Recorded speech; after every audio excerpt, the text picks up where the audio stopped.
Oh, time for another draft physics video presentation. I'm probably going to be on diffraction and interference and slits and interferometers, some of that kind of conversation.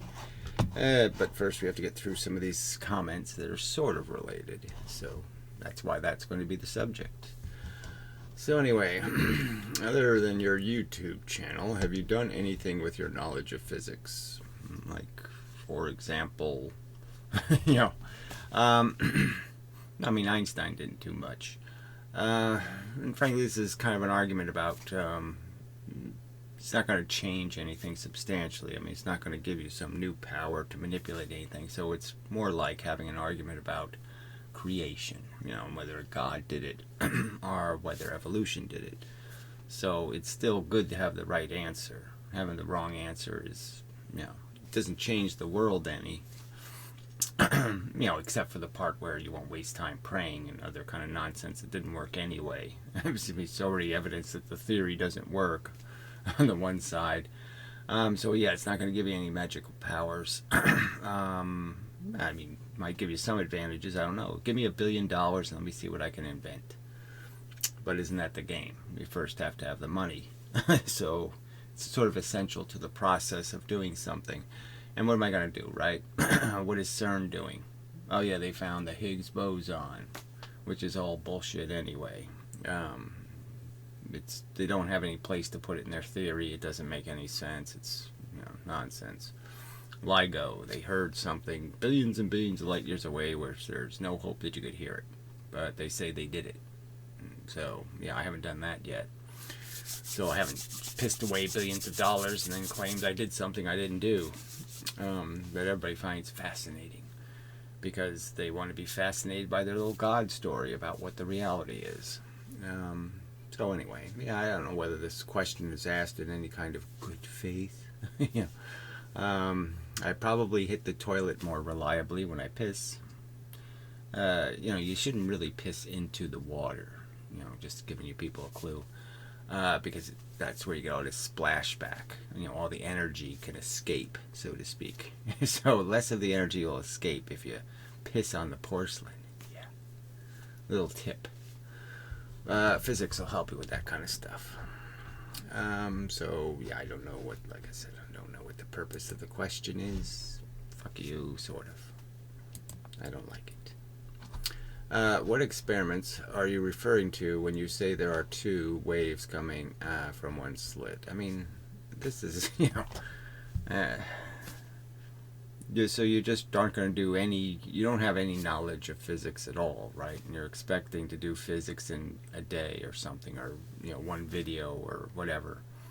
I mean, it's just sort of essential to their whole theory that there's one slit and there's two waves that come out and interfere with each other to create the pattern. It's an interference pattern in the single slit. So they call it a diffraction pattern. Diffraction spreads light evenly. Diffraction doesn't create bars of light. So yes, I'm referring to the single slit experiment, the classic, famous foundation of quantum mechanics experiment. So this guy does some sort of whatever gibberish with his name, face palm, I guess, the world, and you got to face palm the face palmers. Shit. Can't even start a sentence with a capital letter, and he's face palming somebody. I mean, can't even start the paragraph with a capital letter. Seeing that light become a wave in the famous slit experiment. So the whole point I'm arguing is you don't see any waves, asshole. And the explanation is there aren't any waves. Okay, it's not any wave interference. It's an on-off pattern, and it's created by something entirely different, which I will point out. Why is this exciting? Question mark. Well, understanding is sort of exciting. When you actually get right answers on questions on a test or something, it's kind of cool. And the whole point of these videos is you people have so many fucking wrong answers. I mean, shit. With only 2 holes, even a single photon would make it through. With only 2. yeah, with only 1 it makes it through. It's just amazing. But with no holes, it doesn't make it through. Thanks for the video. It has me thinking. Laughy face. Yeah, well, I wonder what you're thinking. Whether you know what the process all entails. Whether you even got that one down. But anyway, I hate people. Have you heard of the Wolfram Physics Project? Yes, it's big hype. Did you actually read 2 paragraphs of it? I mean, it's convoluted bullshit. It's like some sort of 3-dimensional string theory. I mean, it's what does it do that's rational? Does it show you how a magnet works? No. I mean, it's crap. Check it out. No, fuck you. So why are you hyping something that you have no opinion? You're just hyping it for the sake of it? That's what you do in your life? You just hype crap? Okay, with no explanation of what you think of it? What do you think? Have you seen it? What do you think of it? Fuck. Alright, and then this guy comes back again. Espacio. I tried to explain to you in a polite way. I don't do this. Homie, don't do this. Okay? I don't sit there and listen to you make assertions and blah, blah, blah, blah, blah. I'm arguing with conventional physics religion, the religion of conventional physics, and I'm defending a more rudimentary evolutionary explanation of the functions of the universe. And that's my agenda here. You know, you're not really involved unless you're going to attack them or attack me or defend one of the two. But if you're not capable of playing one of those roles, I'm really not interested in what pops in your head as some wacky idea. What if Bugs Bunny did it? Yeah. I don't really want to do that. The single slit produces 2 waves. People keep just saying it. I keep pointing out to you, where's the waves? There's no wave. Photons go from point A to point B in a straight line. You keep saying it's a wave. Feynman said it's not a wave, asshole. I mean, he's one of the founding fathers of quantum mechanics. He says it's not a wave. Waves don't do that. Waves don't work this way. That's what he said. You don't pay attention. That won't intersect because somehow the photon orbits somehow. It doesn't do any fucking orbiting. Don't fit in the slit, and when the photon goes through the slit, it takes 2 parts that in the north side are gaseous and the south part are... I'm not even going to read the rest. Fuck this. Alright, so I'm just deleting it. But you do this one more time, and you're blocked. This is just crap you're typing. It's crap. You just made up this crap, and it's just made up crap. You don't even have a drawing to go with it. It's just crap. Alright, here he is again. The dead spots in between the bars is done by the matter power. No, forget it. The matter territory. Forget it. I'm not playing this. Okay, I'll give you one more chance. I shouldn't bother with one. Why am I giving one more chance? What experiment you're referring to? Oh, we already did that. Well, that was a dumb comment too, so I'll get rid of that. So, got rid of everything. So, this week's comments? Absolutely useless shit. Thank you very much. Alright, so, I guess we can get rid of this because we don't need it anymore. Because, yeah, we don't need it anymore. Oh, God, I gotta fix that wire. You keep saying that, Gary, but you don't never fix it. Well, tough. It takes time. Everything takes time. Who's got time to fix things all day? I don't got time for this shit. Alright, we'll just make this bigger. And that'll be part of the fun. Can't make it that much bigger. Anyway, yeah, we'll just cover that. Well, that's okay. A little bit of a empty spot is good for you. Alright, so to make it even simpler, I have thought about it, and I think, yeah, we could probably do that. All right, so slit. So what I'm going to argue, so obviously their traditional model has some magical event happens where the wave turns into two little lumps. Anyway, and does this thing where the wave spirals out at the frequency of the light. Obviously, you would imagine this would be at the frequency of the light. And it's waving because photons are big giant things that wave everywhere. No, they don't. Anyway, and it comes up with this pattern. And the math generally works okay because it's just geometry. But it's the wrong answer. It's not what's happening. Wrong. So the right answer, as I've properly deduced it, is because everybody else is a fucking idiot, is that all that's happening is as the light goes through, it's little rays of light. They're rays. And they have a polarization, but they're rays. And the polarization makes them actually almost as wide as the slit. So, the frequency of light is as wide as its polarization. So its polarization is the same as its frequency. So this distance, the wavelength, is the same as the polarization, generally speaking. The two are commensurate. And it just has to do with the speed of light.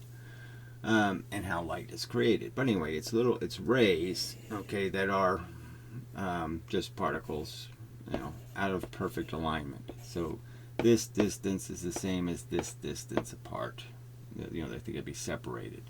And so what happens when light goes through, it gets slaughtered essentially by the surfaces. Some of the light beams go through, say if this was the polarization of the light was this whole distance. Some of the bits hit the surface and some of the bits on ones that go through this way, with a polarization here, some of these bits get wiped out. So some of the photons are killed. Some energy is lost. Alright. But the rest of it gets through, and it's now in broken segments. That is, say it lost that bit, and it lost that bit. Well, now it's not the same frequency, and it's not a long enough ray length for us to see it as a photon. So we need to put these bits back in. So the point is the parts go flying out of here. And what happens when it goes near a surface is they hit electrons. And when they hit an electron, they scatter. So the light can go that way, it can go this way, it can go all kinds of ways. So the way to really visualize this is the surfaces are going to create two cones of light. One cone going this way, and one cone going this way. Right? And so you have this part where they intersect. So you have to think of this as, there's a big distance away from the target here, so the spreading has time to make a big pattern on the wall. But the only part that's going to be relevant is where the two intersect, as you can sort of figure out, right? So you can get rid of this, and you can get rid of this. Whoops, I don't want to get rid of that. Because those photons, there's no way for a photon from here in this cone. Well, I guess I'll keep the cones just so you can see that. I guess I could have done them in different colors, right? That might have helped. Alright, let me try that. Alright, so you have two cones. And where the two cones intersect, so you have a bunch of little lines going in here, right? Little tiny lines going all the way. So there's photons, there's pieces of photon, okay? These little bits. The little bits go to all these locations. Alright, so just scatter. So this bit goes that way, this bit goes that way, this one hit the wall, so he's dead. And this bit goes straight. So you can get the idea. Some of the bits are going to go all kinds of different directions. But they still have their phase. They still have a certain place in space and time. And so all that's really going to happen is there's going to be places where a line from this point, to this surface, and from this point to this surface, there's a possible vector. So you have to understand the cone is going to come out of this width, and it's going to come out of this width. So the surface is here, right? But there's a whole area in here that has electrons in it, and that's what it's going to do. It's going to hit an electron. So I don't know how big that space would be, but it's a little more than just a single point. The photon can be, here, or it can go through here, and both those locations have electrons, and the electrons have a probability of bending them. So you can't think of it as a single point source. It's more like various point sources near the surface where you're likely to get bending. You get a lot more bending. The closer you are to the surface, the more likely you are as you hit an electron, and the more likely you are to be deflected in some direction, any one of these fanning directions. Now the rest of it, so you can do it, so the traditional pattern, has all this wave stuff. No, this is the only intersection that matters. This line going through here, and this line here, and that defines where the pattern can arise, because now you're going to mix, little bits from here are going to get, little bit coming from this direction. Well, I'll be able to line up with a little bit coming from this one, and those two will have the right length and distance that'll be full wavelengths. That is, their distance will be in chunks. The difference in the length will be in divisions, that are full wavelengths of division. So if it's a half wavelength, then they'll arrive. See, then that means the little bit arrives too close to the next bit. So now the frequency's wrong. See, that. That's the wrong frequency. It needs to be the same distance apart. See, if it's this, that's not the same distance apart. And so that doesn't work. So you need to put them back in order in the same distance apart for you to see it. And so this is the only location that a red piece of photon, a red piece of light with the right frequency will be able to be reconstructed. And that's all you're going to do. You're just going to reconstruct. You're going to take a bit from one photon that went over here, and one of the bits shot this way. You're going to take a bit from another photon that went through here and shot that way, and you're just going to put those back in order and recreate a piece of light. And that's all that's happening. So you can completely explain it with just diffraction, just stating that the surfaces have electrons, the electrons cause scatter in all directions, so the diffraction is just scatter, and that scatter gives you locations where you can recombine the light. Now the trick is, there's only this one place where when you have this straight line, that'll get you to here. So some light goes right there, but it never hits an electron. So it goes straight through the slits. And the key thing that's going to happen too is that the distance from here to here off that straight line is always going to be the same. So clearly there'll be two pieces where you're going to have a high likelihood of creating a new photon here and a new photon on either side of that. So this ends up being twice as big as where you can combine a photon here. But you can just see that's because this is the center, and you start here, and then you do here, and then you do the next hump here. So these two humps are just stuck next to each other is all you're really saying. And you're really not seeing, see, they tend to make a shape of the circle, when you spread the pattern out, the more you spread it out. And so this would actually be a dark spot right here, a little bit dark. But it's not dark because the light that goes straight through is hitting that dark spot. So that's why the dark spot isn't there. So you really just have one, two, this is this side, and this is this side. So you're just really just saying this is the starting point, one here, starting point, one here. The zero is right there in the center. So that's why the center is bigger, is because two ones, the one going this way and the one going this way, are starting in the same place. So that's why the center piece is the bigger piece. And the rest of the pattern goes out. So that's the single slit pattern. The wider you make the slit, the more of these nodes you see.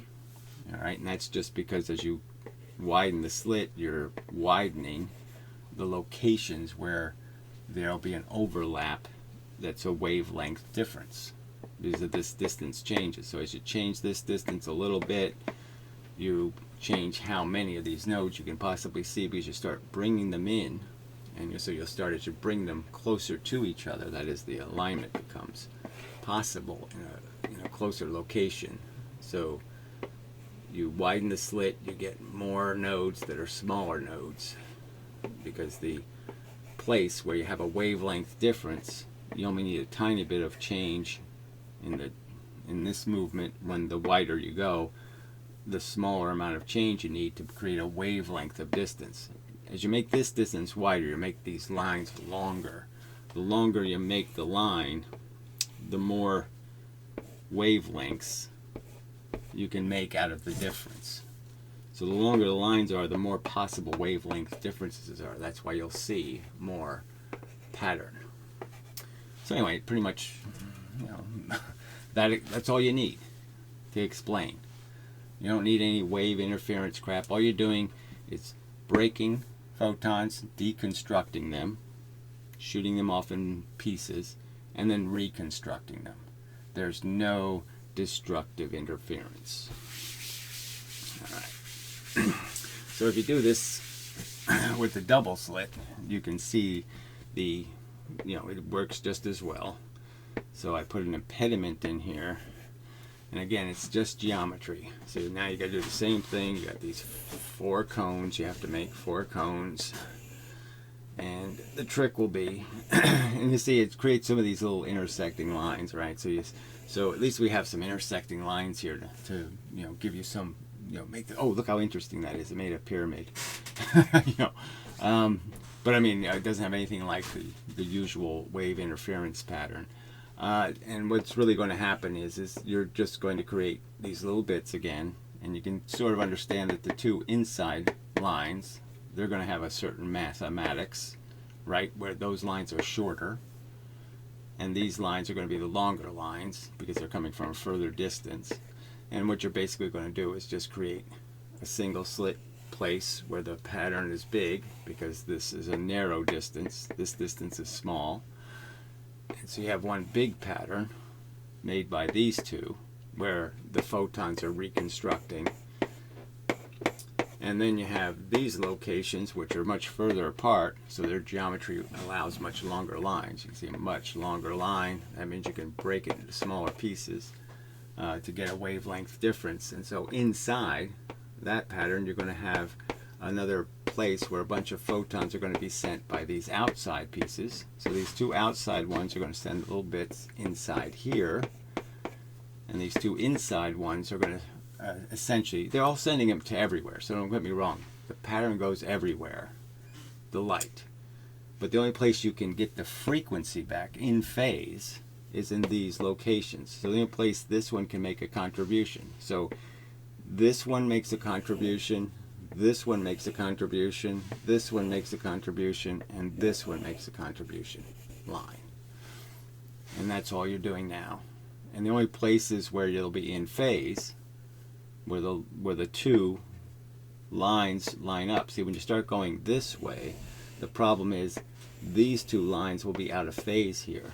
So those can't give you constructive photons because they're not in phase. So instead of being, this distance is wrong to put this one back in the right place. It's not in the right place, so it'll be in the wrong place, so it won't reconstruct the photon. You can sort of see. So in some places, these 2 can't make a contribution. But if I move a little bit further, then these 2 can make a contribution. They can add their little bit of photon too. And so it's just where you can reconstruct. So this mathematically works just fine. Now it's the same, you're using the same theta, you're using the same sine theta, the angle difference. You're just getting rid of all this wave crap, and the straight lines work perfectly. They work perfectly fine to explain why there's 2 patterns. Because this geometry, okay, does not create in-phase photons here, but the other one does. This geometry does, but unfortunately these 2 slits aren't producing enough photons to make a visible piece of light here. Without the contribution from these 2 slits, you can't see that one. And the key factor is that you have to understand the light's being shined into here, and all of this light is destroyed. So the entire middle part of the beam is wiped out. So obviously you have fewer photons going through the slits, and the fewer photons mean they need a contribution from all four to make a line. And where all four of them can't line up and be in phase, you'll get no line. You'll get no bar. So there's no bars where all four of them can't create an in-phase photon. No bars there. And that explains it. And when there's just a contribution from these two that line up, like in between these two bars of light, there's a little darker spot. When those two will line up there, but the problem is there's not enough light, so we don't see it. It's a little fuzzy. You can see in the pattern it's always a little bit lighter here than it is here. This dark spot is much darker than the dark spot between here. But the fact is there's just not enough photons to create a photon there. So even though these two made it there, you just can't produce enough light. So you need light, you need bits from all four to create a line. So anyway, so it works fine. So we don't need any of this whole wave interference crap. You just need scatter, a much simpler concept. And you don't even need electrons. You know, I had previously said the electrons have to be under a certain pressure. Pressure doesn't matter. Just random scatter, random directions will do it. Solves the problem. Answers the question. Alright, so now we go to the interferometer and the claims of LIGO. Alright, so again, understand this is a little bit subtle different pattern, okay, because what you're coning the light, and so it's a little more complicated, but you can have an actual black here in the middle. So unlike the slit experiments, you can actually turn the middle off, because there's no slit scenario where, hold on a second. Alright, should be back. So LIGO. So they're looking at a pattern that's kind of a different pattern, and they're really looking at just the inside. And so the idea is the pattern basically goes from the inside being, you know, this being light, then dark, then light, then dark, then light, then dark. And they're only really looking at this center, but they're only trying to look at the transition from light to dark. And so there's theoretically the idea would be is that it goes dark and then it gets a little tiny bit lighter and then a little tiny bit lighter and a little tiny bit light, you know. So there's a transition, and they're saying they can detect a tiny little change in how much light to dark is happening. And that's supposed to be, the transition from light to dark is supposed to be a full wavelength, you know, to a full, yes, you go from being on to being off to being on again. And so so they're saying they can see much smaller little gradations in the wavelength by just measuring how much more light is turning on, how slowly it turns on. Alright, now as I've argued, the real function of the beam splitter, it's just kind of a nonsense to think that, you know, it's a piece of glass first over a piece of half silvered mirror, and so it can't be half silvered, it has to be like 1/3 silvered, because a portion of the light's just going to reflect off the first surface of the glass, and a portion of the light's going to reflect off the second surface of the glass, and then finally it's going to reflect off the mirror. So the beam is already being, you know, it's already created 25% of the reflection without even hitting the mirror yet. Okay, just a regular piece of glass put at an angle will reflect a substantial amount of light. So the mirroring is only reflecting 1/3 of it. But the key is all the light that goes through these little holes where the mirror isn't. So all the light that goes through has to go through where the mirror isn't. So technically, right? So if it's going to be 50% of the light, it's logically difficult, isn't it? I mean, how can you have 50%, less than 50% mirrored, and without more than 50% going through Well, that's because you already got rid of some percentage. So, well, anyway, so you can work it out. So it's not a half silvered mirror. It's the point. So none of this is stated very accurately. But the key point is that the difference between the two beams, the beam that goes through, all right, and the beam that reflects. I guess I should make the mirror a different color. Okay, the splitter, is that the beam that goes through is going through the little holes. So we know that going through the little holes means the light's going to get scattered. That means it's going to cone, it's going to spread. Alright? And the light that doesn't, the light that hits the mirror isn't going to spread. So it didn't go by some little tiny surface and it's not getting scattered. So the light that hits the mirror goes straight. It isn't diverging. So you have to know that now if they're going to send this beam back again, reflect it off a mirror and send it back, it's going to keep diverging. All these little angles are going to keep expanding. And so every reflection means it's going further and further sideways. And further sideways. So a whole bunch of this one beam is going to get wiped out because it's not even going to come back to the mirror. It's going to miss it. It's spreading out here. It's not even going to be part of the experiment eventually. So, and especially if you're saying this happens 1,600 times in LIGO. 1,600 times they bounce the light back and forth, back and forth, back and forth. And then they let it go through the beam splitter. I don't know exactly how they do that. I don't know how exactly they go through the beam splitter, bounce off two mirrors 1,600 times, and then go back through the beam splitter. They don't show you any of these diagrams, so who knows? Sorry about the glare. So anyway, so what can be stated, and I don't think any rational person could dispute it with any kind of argument, is that when the two beams are recombined, that is when they both do their whole thing, go through the mirror, one beam has been spreading the whole time, so it has a giant cone, right? It's spreading in all directions. See, that's the other thing with the two slit. I should have pointed out, right? There's the two slit. You can sort of understand that this has to be an electron interaction because the light doesn't spread this way going up. It doesn't spread going down. It only spreads in the one dimension this way. It only spreads this way. It doesn't spread this way, up this way, and all kinds of other ways. Because then we would see the two slit pattern really clearly up here too, and up down here, because it would be doing a whole bunch of stuff down there, and you get a little bit of noise down there, but you don't get much.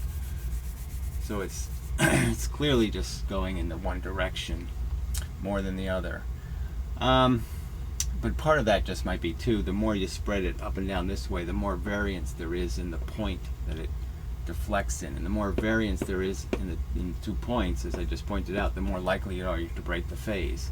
So that might just be that the light that goes this way and the light that goes that way, right? This way, that way versus this way, that going up and going down versus going this way and going that way. The light that goes in those directions is less likely to come from the same source, right? The surface defines this way and that way. The two surfaces are defining where your source is going those two ways, but there's no surface defining it up and down. So you have all kinds of variation, which means you're less likely to reconstruct things in phase because you're not coming from two standard points. Up and down, the points are anywhere. Side to side, the points are in a much tighter restriction. So side to side, there's a lot less variance. And there's a whole lot of variance up and down. So the likelihood of combining two broken photons is less likely because you're coming from so many different locations. Alright, anyway. See, these are subtle but important points. Alright, so anyway, so you have two beams. One beam has been spreading the whole time. The other beam is only going to get spread at going through the last little holes. So one beam went through the little holes, right, on the first trip, and it spread. The other beam isn't going through the little holes until the last, after it went through all its reflections. Now it's going to go through the little hole, so it just spreads at the very end. So it's a much smaller cone because it spread just for this distance. So just this distance was it spreading, where this beam was actually spreading through the whole experiment. So you have, those are the two cones you're going to be mixing. So obviously one beam is producing, is adding a lot less light, because most of the light for this one, like I said, I'm not even drawing the cone accurately, it's been spreading through the whole experiment, so most of its light was lost. So where you're mixing, it's really only going to be 10% maybe of this beam and 90% of this one. So this will be the 90% beam, and this beam will only be contributing 10% of the little bits. Okay, so they've both been degraded by going through the experiment, so they're both, there's lots of little broken bits now. I mean, there's lots of bits that have every time it hit the mirror, that's another point to raise, every time it hits the mirror going back and forth, some of the, like I pointed out, the photon is a little string of bits, right? Well, one of the bits goes this deep, one of the bits goes this deep, one of the bits goes this deep, one of the bits goes this deep into the mirror. So they're getting a little bit screwed up in their phase because they're going a different number of atoms. Now it's only 5 or 10 atoms worth, and the polarization is 2,000 atoms, so they have a lot to fiddle with. But when you're doing it 1,600 times, you can sort of get the idea that 1,600 times 5 is a lot more than 2,000 atoms. So you have a lot of variance in these individual bits in terms of the polarization is strict, you know, when the photon went in, and now, I mean the phase, and now it's just a little bit off. It's not enough to ruin the photon. Okay, it can still be received because it's close enough, but it is messy. It's starting to get to be too much maybe. And what's going to happen here is the photons have both been, their phase has been a little bit broken, a little bit distorted. So there's some photons that are unreceivable because it's enough of a phase difference where this photon won't be received because it's, you know, the phase is just a little too much out of phase, it's a little too broken. And this one's making those same contributions, you know, this other, the photons from this bigger wave. And really that's what they're going to be seeing. They're going to be seeing where, you know, as you change this distance, you change the length of, again, these lines where you're trying to reconstruct a photon with the two beams. And those reconstructed photons is just a little extra light and make it a little bit brighter or a little bit less bright as you changing this distance. But they're really just, you're just really saying, when I can recombine these two beams, I'm trying to take all these little pieces and trying to have them at exactly the same phase, so that when I put the, you know, one piece will be from the purple beam, which I dropped the chalk, I believe. Yeah, so I have to use yellow. So one's, you know, from that beam, one's from this beam, and you're just reconstructing photons by putting ones in the right location from the two beams when you're mixing them. So, but theoretically it has some real problems because of this fact that every time you go into the mirror, you're creating noise in the photons. And this problem where the two beams aren't going to be making equal contributions. One beam is producing a lot less of the light that you're going to see or not see than the other beam, in terms of whatever interference there is. And then there's the whole theoretical problem of detecting this transition from on to off and saying that, you know, they're not going to really measure a wavelength's difference. They're going to measure 1 billion times. They're going to put a little billion lines in here and say I can measure 1/1000th of a wavelength. The number might even be more extreme than that. So I'd argue that the theory is kind of mushy, but that's, you know, the idea now makes sense because you don't have, when you're putting when you're matching the phases of the two light sources, the simple truth is that when they're out of phase, there's not going to be any light here, because this, again, you're talking about how long this line is. Let's see how to say that correctly. the two cones that are going to create this light, they're essentially two patterns, and you're just superimposing the two patterns on each other, and if they're out of phase you'll get light. If they're in phase you get nothing. Well, I'll have to think through that one, but it's really just two coned light sources that you're putting back together again. And so the difference in the, I just can't quite think of how to say this. Alright, well, the point I've made before, I'll go to that other point, is that you can see on the surface of this that if light does spread with distance, that is, if you can cone light, you can sort of understand that the further you go, the more, the less light you get, proportional to how much you've scattered it. So it's a way of measuring distance, is to just measure the intensity change that takes place, not because the beam is traveling a distance, but because it's spreading while it's traveling a distance. And so the light you'll receive here gets to be lower and lower. Light you receive, well, you have to measure it at some other point. Yeah, okay. I'm just saying this distance, how much the light is spreading, because the more it spreads, these are all just little individual bits. Yeah, there's no way to reconstruct it. So the more you spread the light, the more the photons become invisible, because you're spreading them over a wider distance than their polarization. And so that's what makes them, you're less and less likely to be able to see any of the photons, because they've all been broken by going through those little slits. Right. And so you can measure the intensity, will tell you how much spreading there has been. The more spreading, the less intense the light gets. So it's not only diminishing by the simple fact that photons are less numerous with distance because of the fact that they have some.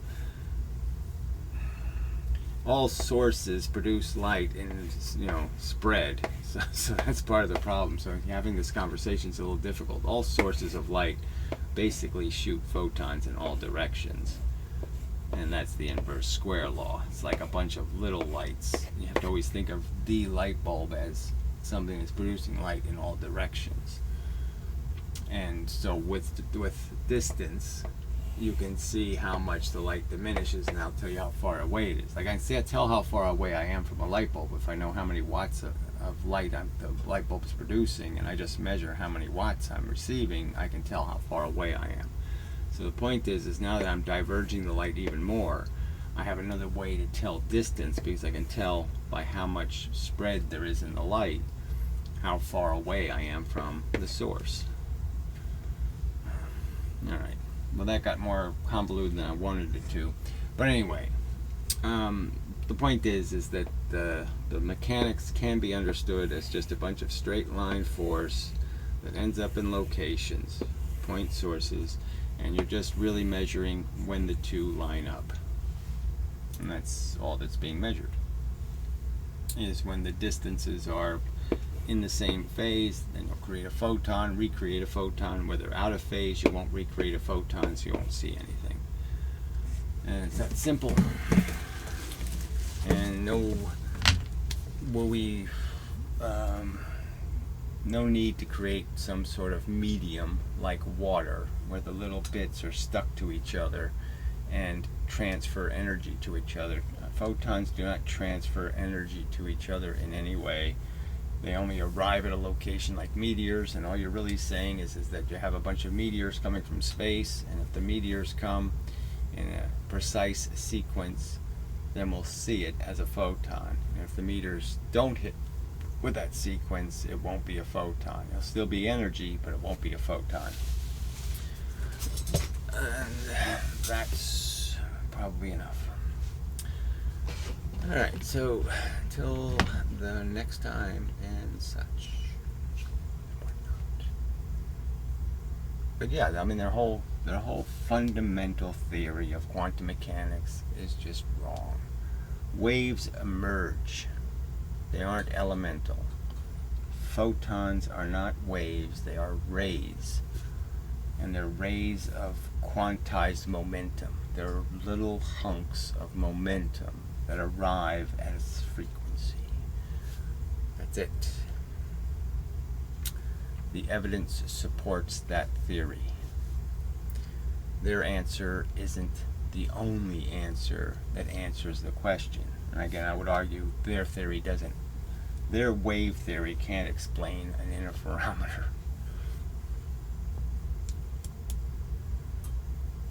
Can't do it.